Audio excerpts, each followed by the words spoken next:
ನಮಸ್ಕಾರ ಸ್ನೇಹಿತರೆ, ಎಲ್ಲರಿಗೂ ಇವನ್ ಸ್ವಪ್ನ ಕಂಡ ಲಾಗ್ಸ್ ಚಾನಲ್ಗೆ ಸ್ವಾಗತ ಸುಸ್ವಾಗತ. ಸೊ ಇವತ್ತಿನ ಒಂದು ಮೋಟಿವೇಶ್ನಲ್ ವಿಡಿಯೋ ಬಂದ್ಬಿಟ್ಟು, ಜೀವನದಲ್ಲಿ ಯಾರಾದರೂ ನಿಮಗೆ ನಿಮ್ಮ ಕೈಯಲ್ಲಿ ಏನಾಗುತ್ತೆ, ಏನೋ ಆಗಲ್ಲ, ನಿಮಗೆ ಸಕ್ಸಸ್ ಏನೂ ಸಿಗಲ್ಲ ಅಂತ ಯಾರಾದರೂ ನಿಮ್ಮನ್ನು ಹೀಯಾಳಿಸಿ ಮಾತಾಡಿದರೆ, ಸೊ ಅವರ ಮುಂದೆ ನೀವು ಯಾವ ಥರ ಗೆಲ್ಲಬೇಕು, ಯಾವ ಥರ ನೀವು ಬಾಳಬೇಕು ಅಂತ ಇವತ್ತಿನ ವಿಡಿಯೋ ಆಗಿದೆ. ಯಾಕೆಂದರೆ ಇದಕ್ಕೋಸ್ಕರ ಅವರು ನಮ್ಮನ್ನು ಅವಮಾನಿಸ್ತಾರೆ, ಹೀಯಾಳಿಸ್ತಾರೆ. ಅವರ ಮುಂದೆನೆ ನಾವು ಅವಮಾನಿಸಿದವರು ಇದ್ದಾಗಲೇ ನಾವು ಮುಂದೆ ಬರೋಕ್ಕೆ ಸಾಧ್ಯ. ಯಾಕಂತಂದರೆ ಅವಮಾನ ಇಲ್ಲ ಅಂದರೆ ಜಗತ್ತಿನಲ್ಲಿ ಸನ್ಮಾನ ಅನ್ನೋದು ಯಾವುದೇ ಕಾರಣಕ್ಕೂ ಸಿಗಲ್ಲ. ಅದಕ್ಕೋಸ್ಕರ ಈ ವಿಡಿಯೋನ ನಾನು ಮಾಡ್ತಾ ಇದ್ದೇನೆ. ಜೀವನದಲ್ಲಿ ಒಳ್ಳೆಯದು ಕೆಟ್ಟದ್ದು ನಮ್ಮ ಮೇಲೇನೆ ಇದೆ.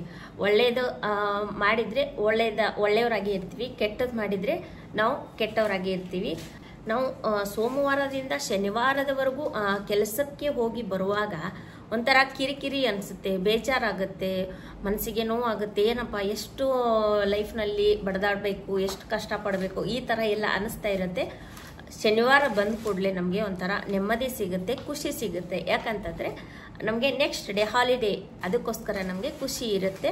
ಯಾಕಂದರೆ ರವಿವಾರ ನಮಗೆ ಸ್ಪೆಷಲ್ ಡೇ ಅಂದಂಗೆ ಲೈಫ್ನಲ್ಲಿ, ಅದಕ್ಕೋಸ್ಕರ ಖುಷಿ ಇರುತ್ತೆ. ರವಿವಾರ ನಮಗೆ ಯಾವುದೋ ಕೆಲಸ ಇರಲ್ಲ, ನಾವು ಆರಾಮಾಗಿರ್ಬೋದು, ನೆಮ್ಮದಿಯಿಂದ ಇರ್ಬೋದು ಅನ್ನೋ ಒಂದು ನಮಗೆ ಫೀಲ್ ಬರುತ್ತೆ. ಈಗಿನ ಜನ ಹೆಂಗೆ ಇರ್ತಾರೆ ಅಂತ ಅಂದರೆ, ನಿಮ್ಮ ಒಂದು ಸ್ಥಾನಮಾನಗಳನ್ನು ಬದಲಾಯಿಸ್ತಾರೆ. ಯಾವ ಥರ ಬದಲಾಯಿಸ್ತಾರೆ ಅಂತ ಅಂದರೆ, ಜೀವನದಲ್ಲಿ ನೀವು ಒಂದು ಒಳ್ಳೆಯ ಸ್ಥಾನದಲ್ಲಿ ಇದ್ದರೆ ನೀವು ಏನೇ ತಪ್ಪು ಮಾಡಿದರೂ ಅದು ಮುಚ್ಚಿ ಹೋಗುತ್ತೆ. ಯಾಕೆ ಅಂತ ಅಂದರೆ, ನೀವು ಒಂದು ಒಳ್ಳೆ ಪೊಸಿಷನಲ್ಲಿ ಇರ್ತೀರ.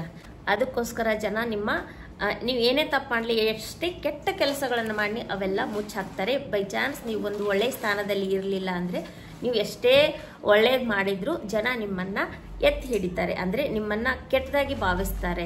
ಅಂದರೆ ನಿಮ್ಮನ್ನು ಒಂದು ಯಾವುದೇ ಒಂದು ಸಿಲ್ಲಿ ಒಂದು ಯಾವುದೇ ಒಂದು ರೀಸನ್ಗೂ ಕೂಡ ನಿಮ್ಮನ್ನು ಅವರ ಹೈಲೈಟ್ ಮಾಡ್ತಾರೆ. ಅಂದರೆ ನೀವು ಕೆಟ್ಟದ್ದು ಮಾಡಿದ್ದೀರಾ ಅನ್ನೋ ಥರ ನಿಮ್ಮನ್ನು ಹೈಲೈಟ್ ಮಾಡ್ತಾರೆ. ಅದಕ್ಕೆ ಒಂದು ಜೀವನದಲ್ಲಿ ನಮಗೆ ಒಂದು ಸ್ಥಾನಮಾನ ಅನ್ನೋದು ತುಂಬ ಇಂಪಾರ್ಟೆಂಟ್ ಆಗಿದೆ. ಅದಕ್ಕೋಸ್ಕರ ಜನರ ಬಗ್ಗೆ ನಾವು ತಲೆ ಕೆಡಿಸ್ಕೋಬಾರ್ದು. ಅವ್ರು ಹಿಂಗಂತಾರೆ, ಇವ್ರು ಹಿಂಗಂತಾರೆ ಅಂತ ಹೇಳ್ಬಿಟ್ಟು ನಾವು ತಲೆ ಕೆಡಿಸ್ಕೋಬಾರ್ದು. ಯಾಕೆ ಅಂದರೆ ಜನ ನಾವು ಒಳ್ಳೆಯವರಿದ್ದರೂ ಒಂಥರ ಮಾತಾಡ್ತಾರೆ, ಕೆಟ್ಟವ್ರಿದ್ರೂ ಕೂಡ ಒಂಥರ ಮಾತಾಡ್ತಾರೆ. ಅದಕ್ಕೋಸ್ಕರ ನಾವು ಯಾರ ಬಗ್ಗೆನೂ ತಲೆ ಕೆಡಿಸ್ಕೋಬಾರ್ದು. ಯಾಕೆ ತಲೆ ಕೆಡಿಸ್ಕೋಬೇಕು ಅಲ್ವಾ? ನಾವು ಹೆಂಗಿದ್ರು ಅಂತ ಅಂತಾರೆ ಅಲ್ವಾ? ಅದಕ್ಕೋಸ್ಕರ ಯಾರ ಬಗ್ಗೆನೂ ನಾವು ಏನು ತಲೆ ಕೆಡಿಸ್ಕೋಬಾರ್ದು, ಅವ್ರ ಬಗ್ಗೆ ಯೋಚನೆನೂ ಮಾಡೋಕ್ಕೆ ಹೋಗಬಾರ್ದು. ಯಾಕೆ ನಾವು ಅದ್ರ ಬಗ್ಗೆ ಯೋಚನೆ ಮಾಡಬಾರ್ದು ಅಂದರೆ, ಈ ಜೀವನ, ಈ ಬದುಕು ಅನ್ನೋದು ಅವ್ರದ್ದಲ್ಲ, ಇದು ಜೀವನ ಬದುಕು ನಮ್ಮದು. ಯಾಕಂತಂದರೆ ನಮ್ಮ ಜೀವನನ ನಾವೇ ರೂಪಿಸಬೇಕು, ನಮ್ಮ ಬದುಕನ್ನು ನಾವೇ ಕಟ್ಕೋಬೇಕು. ಯಾಕಂದರೆ ನಮ್ಮ ಜೀವನಕ್ಕೆ ಬೇರೆದವರು ಬಂದು ಯಾರೂ ಬೆಂಬಲಕ್ಕೆ ನಿಲ್ಲಲ್ಲ. ಆ ಒಂದು ಸಿಚುವೇಶನ್ಗೆ ಏನೋ ಒಂದು ಕೆಲವೊಬ್ಬರು ಇರ್ತಾರೆ, ಎಲ್ಲರೂ ಅದೇ ಥರ ಇರಲ್ಲ. ಕೆಲವೊಬ್ಬರು ನಮ್ಮ ಒಂದು ಬೆಂಬಲಕ್ಕೆ ಬರ್ತಾರೆ, ಎಲ್ಲರೂ ಅದೇ ಥರ ಇರ್ತಾರೆ ಅಂತಲೂ ಹೇಳೋಕ್ಕಾಗಲ್ಲ. ಸೊ ಅದಕ್ಕೋಸ್ಕರ ನಮ್ಮ ಜೀವನವನ್ನು ಮತ್ತು ನಮ್ಮ ಬದುಕನ್ನು ನಾವೇ ಕಟ್ಕೋಬೇಕು. ಇಲ್ಲಿ ಎಲ್ಲ ಮನುಷ್ಯರು ಒಂದಲ್ಲ ಒಂದು ರೀತಿಯಿಂದ ತಪ್ಪು ಮಾಡೋದಂತೂ ಕಾಮನ್ ಆಗಿದೆ ಅಲ್ವಾ? ಸೊ ಆ ತಪ್ಪನ್ನು ನಾವು ತಿದ್ಕೊಂಡು ನಡಿಬೇಕು. ಅಂದರೆ ಆವಾಗ ನಮಗೆ ಒಂದು ವ್ಯಾಲ್ಯೂ ಇರುತ್ತೆ.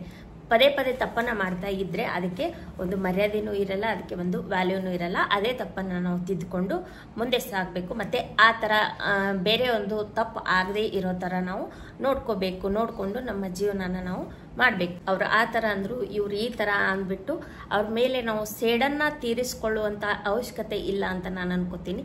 ಆ ಸೇಡನ್ನು ತೀರಿಸ್ಕೊಳ್ಳೋದ್ರಿಂದ ಏನೋ ಅವಶ್ಯಕತೆನೂ ಇಲ್ಲ, ಅದರಿಂದ ಏನೋ ಸೊಲ್ಯೂಷನ್ನು ಸಿಗಲ್ಲ. ಉಲ್ಟಾ ಅದರಿಂದ ನಮಗೆ ಏನೋ ಒಂದು ಗಿಲ್ಟಿ ಫೀಲ್ ಆಗುತ್ತೆ ಹೊರತಾಗಿ ಅದರಿಂದ ಏನು ಯೂಸ್ ಇಲ್ಲ. ಸೊ ಅದಕ್ಕೋಸ್ಕರ ನಾವು ಒಂದು ಹೆಜ್ಜೆಯನ್ನು ಹಿಂದೆ ಇಟ್ಟು ನೋಡ್ತಾ ಇರಬೇಕಷ್ಟೆ. ಯಾಕಂತಂದರೆ ನಿಮಗೆ ಯಾರು ನೋವು ಮಾಡಿದಾರೋ ಅವರೇ ಒಂದು ಮುಂದೆ ಯಾವುದೋ ಒಂದು ಪರಿಸ್ಥಿತಿಗೆ ಸಿಲುಕುವಂಥ ಒಂದು ಟೈಮ್ ಬರ್ಬೋದು. ಅಲ್ಲಿವರೆಗೂ ನಾವು ತಾಳ್ಮೆಯಿಂದ ಇರಬೇಕು. ಯಾಕಂದರೆ ನಾವು ಕಾದು ನೋಡ್ಬೇಕಷ್ಟೇ ಹೊರತಾಗಿ ಅವರಿಗೆ ಏನೂ ಅನ್ಬಾರ್ದು. ಯಾಕಂದರೆ ಅದು ಅಂದು ತೀರಿಸ್ಕೊಳ್ಳೋ ಅದರಿಂದ ಏನು ಸಮಸ್ಯೆ, ಏನು ಪ್ರಾಬ್ಲಮ್ ಸಾಲ್ವ್ ಆಗಲ್ಲ. ನಮಗೂ ಏನೂ ಉಪಯೋಗ ಇಲ್ಲ, ಅವರಿಗೂ ಕೂಡ ಏನೂ ಉಪಯೋಗ ಇಲ್ಲ. ಅದನ್ನು ನಾವು ನೋಡಬೇಕು. ಅವರು ಒಂದು ಪರಿಸ್ಥಿತಿಗೆ ಇಕ್ಕಟ್ಟಿಗೆ ಸಿಲುಕಿದಾಗ ಅವರು ನೋವಿನಿಂದ ನರಳ್ತಾ ಇರ್ತಾರೆ. ಅವರಿಗೆ ಯಾರು ಆ ಥರ ಮಾಡಿರ್ತಾರೋ ಅವರಿಗೆ ಆ ಪರಿಸ್ಥಿತಿ ಬಂದೇ ಬರುತ್ತೆ, ಇವತ್ತಲ್ಲ ನಾಳೆ ಬಂದೇ ಬರುತ್ತೆ ಅದು. ಅದಕ್ಕೋಸ್ಕರ ನಾವು ಕಾಯ್ಬೇಕಷ್ಟೇ. ಅವರಿಗೆ ಎದುರು ಉತ್ತರ ಕೊಡೋಕೆ ಹೋಗಬಾರ್ದು. ನಾವು ಯಾವುದೇ ಒಂದು ಕಾರಣ ದುರಾಸೆ ಇಟ್ಕೋಬಾರ್ದು ಬೇರೆದವ್ರ ಮೇಲೆ. ಯಾಕಂತಂದರೆ ದುರಾಸೆ, ಅಸೂಹೆ ಇವೆಲ್ಲ ನಮ್ಮ ಒಂದು ಜೀವನಕ್ಕೆ ಅಡ್ಡಿಗಷ್ಟೇ. ಅದರಿಂದ ಏನು ಉಪಯೋಗ ಇದೆ ಹೇಳಿ? ಅವರು ಜಲಸ್ಸಿ ಅಂತಾರೆ, ಜಲಸ್ಸಿ ಆಗಬಾರ್ದು. ಅವ್ರ ಮುಂದೆ ಹೋದ್ರು, ಇವ್ರ ಮುಂದೆ ಬಂದರು ಅಂತ ಹೇಳ್ಬಿಟ್ಟು ಜಲಸ್ಸಿ ಆಗಬಾರ್ದು ಅವ್ರ ಮೇಲೆ. ಬೇರೆದವರ ಒಂದು ಗ್ರೋತ್ ಏನಿದೆನೋ ಅದನ್ನು ನೋಡಿ ಖುಷಿ ಪಡಿ. ಅದನ್ನು ನೋಡಿ ನಾವು ಅಸೂಯೆ ಪಡೋದ್ರಿಂದ ನಮಗೆ ಏನು ಉಪಯೋಗ ಇದೆ? ಏನೂ ಇಲ್ಲ. ಅದರಿಂದ ನಮಗೆ ನೋವಾಗುತ್ತೆ ಅಲ್ವಾ? ಸೊ ಅದಕ್ಕೋಸ್ಕರ ಆ ಥರ ಮಾಡೋಕ್ಕೆ ಹೋಗಬೇಡಿ. ಆ ಥರ ಅಸೂಯೆ ಪಡೋದ್ರಿಂದ ನೆಮ್ಮದಿ ಅಂತೂ ಯಾವತ್ತೂ ಸಿಗಲ್ಲ, ಸಂತೋಷ ಅಂತೂ ಯಾವತ್ತೂ ಸಿಗಲ್ಲ. ನೆಮ್ಮದಿ ಸಂತೋಷನ ನಾವು ಕಳ್ಕೊಬೇಕಾಗತ್ತೆ. ಸೊ ಅದಕ್ಕೋಸ್ಕರ ಅಸೂಯೆ ಪಡೋದನ್ನು ಮೊದಲು ಬೇಡಿ. ಅವರು ಬೆಳೀಲಿ ಅಂತ ಹಾರೈಸಿ. ಆವಾಗ ನಿಮಗೂ ಒಂದು ಮನಸ್ಸಿಗೆ ನೆಮ್ಮದಿ ಇರುತ್ತೆ, ಅವರಿಗೂ ಒಂದು ಖುಷಿ ಇರುತ್ತೆ. ಅಯ್ಯೋ ನನಗೆ ಬ್ಲೆಸ್ಸಿಂಗ್ಸ್ ಮಾಡಿದ್ರು, ನನಗೆ ಒಳ್ಳೇದು ಬಯಸ್ತಾ ಇದ್ದಾರೆ ಜನ ಅಂತ ಹೇಳಿಬಿಟ್ಟು ಅವರಿಗೂ ಒಂದು ಖುಷಿ ಇರುತ್ತೆ. ಅದೇ ಥರ ಅವರಿಗೆ ನೀವು ಅವಾಗ ನಿಮ್ಮ ಕಡೆ ಏನಾದರೂ ಒಂದು ಸಹಾಯ ಮಾಡೋ ಆಗಿದ್ರೆ ಒಂದು ಏನಾದರೂ ಸಹಾಯ ಮಾಡಿ. ಯಾಕಂದರೆ ಅವರಿಗೆ ಖುಷಿ ಆಗುತ್ತೆ ನೀವು ಸಹಾಯ ಮಾಡೋದ್ರಿಂದ. ಅದಕ್ಕೋಸ್ಕರ ನಿಮ್ಮ ಕಡೆ ಎಷ್ಟಾಗುತ್ತೋ ಅಷ್ಟು ಸಹಾಯ ಮಾಡೋದನ್ನು ಕಲೀರಿ. ಆವಾಗ ನಿಮಗೂ ಸಂತೋಷ ಇರುತ್ತೆ, ಅವರಿಗೂ ಕೂಡ ಒಂದು ಖುಷಿ ಇರುತ್ತೆ. ಎಲ್ಲರಿಗೂ ಇದರಿಂದ ಉಪಯೋಗ ಇದೆ, ಅವರಿಗೂ ಇದೆ, ನಿಮಗೂ ಇದೆ.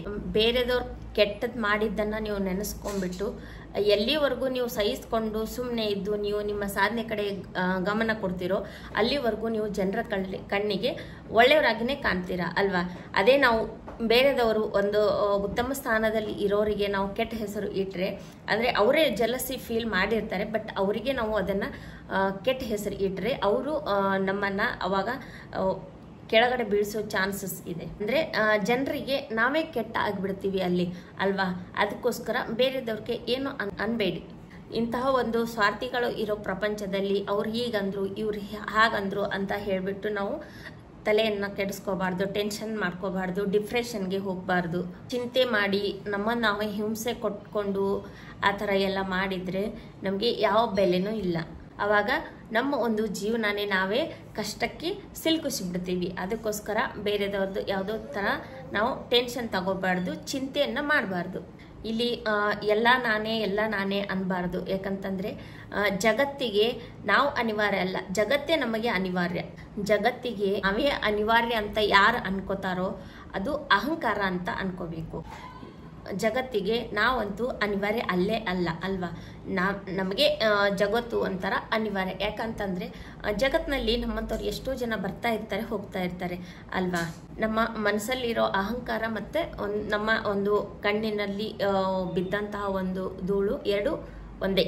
ಕಣ್ಣಿನಲ್ಲಿ ಧೂಳು ಬಿದ್ದಾಗ ಅದನ್ನು ನಾವು ತೆಕ್ಕೊಳ್ದೇ ಇದ್ದರೆ ನಮಗೆ ಯಾವುದೇ ಒಂದು ವಸ್ತು ನೋಡಲಿ ಅದು ನಮಗೆ ಕರೆಕ್ಟಾಗಿ ಕಾಣಿಸಲ್ಲ, ಅಂದರೆ ಶುದ್ಧವಾಗಿ ಕಾಣಿಸಲ್ಲ, ಕೆಟ್ಟದಾಗಿಯೇ ಕಾಣಿಸುತ್ತೆ. ಅಂದರೆ ಬ್ಲರ್ ಆಗಿ ಕಾಣಿಸೋದು, ಬೇರೆ ಬೇರೆ ಥರ ವಸ್ತು ವಿಚಿತ್ರವಾಗಿ ಕಾಣಿಸುತ್ತೆ.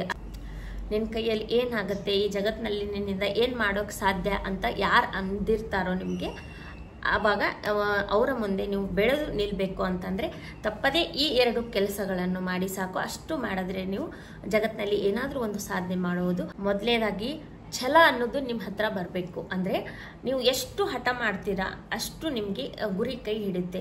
ನೀವು ಮೊದಲು ಸಣ್ಣವರಿದ್ದಾಗ ನನ್ನ ತಂದೆ ನನಗೆ ದುಡ್ಡು ಕೊಟ್ಟಿಲ್ಲ, ನನಗೆ ತಿನ್ನೋಕ್ಕೆ ಕೊಡಿಸಿಲ್ಲ ಅಂದ್ಬಿಟ್ಟು ನೀವು ಯಾವ ಥರ ಹಠ ಮಾಡಿ ಅದನ್ನು ನೀವು ಪಡ್ಕೋತಿದ್ರಿ ಅಲ್ವಾ? ಚಿಕ್ಕವರಿದ್ದಾಗ ಯಾರಾದರೂ ಈ ಥರ ಹಠ ಮಾಡಿ ಏನಾದರೂ ಪಡ್ಕೊಂಡಿದ್ದು ಹಿಸ್ಟ್ರಿ ಇದ್ದರೆ ನನಗೆ ಕಮೆಂಟ್ ಬಾಕ್ಸಲ್ಲಿ ತಿಳಿಸಿ. ಯಾಕಂದರೆ ಎಲ್ಲರೂ ಆ ಥರ ಹಠ ಮಾಡಿರ್ತಾರೆ ತಂದೆ ತಾಯಿ ಹತ್ರ. ಏನೋ ಒಂದು ಕೊಡಿಸದೇ ಇದ್ದಾಗ ಅದನ್ನು ನಾವು ಹಠ ಮಾಡಿ ಅದನ್ನು ತಗೊಂಡೇ ಇರ್ತೀವಿ. ಅದೇ ಥರ ಚಿಕ್ಕವರಿದ್ದಾಗ ನಮಗೆ ಸಣ್ಣ ಪುಟ್ಟ ಆಸೆಗಳು ಇರುತ್ತೆ. ಇವಾಗ ನಮ್ಮದು ಒಂದು ಜವಾಬ್ದಾರಿ ಅನ್ನೋದು ಬಂದಿರುತ್ತೆ. ಅದಕ್ಕೋಸ್ಕರ ಇವಾಗ ಒಂದು ನಾವು ಏನಾದರೂ ಒಂದು ಸಾಧನೆ ಮಾಡಲೇಬೇಕು, ಮಾಡೇ ಮಾಡ್ತೀನಿ ಅನ್ನೋ ಒಂದು ನಂಬಿಕೆ, ಹಠ, ಛಲ ನಮ್ಮ ಹತ್ರ ಇದ್ದರೆ ನಾವು ಏನಾದರೂ ಒಂದು ಲೈಫ್ನಲ್ಲಿ ಸಾಧನೆ ಮಾಡೇ ಮಾಡ್ತೀವಿ.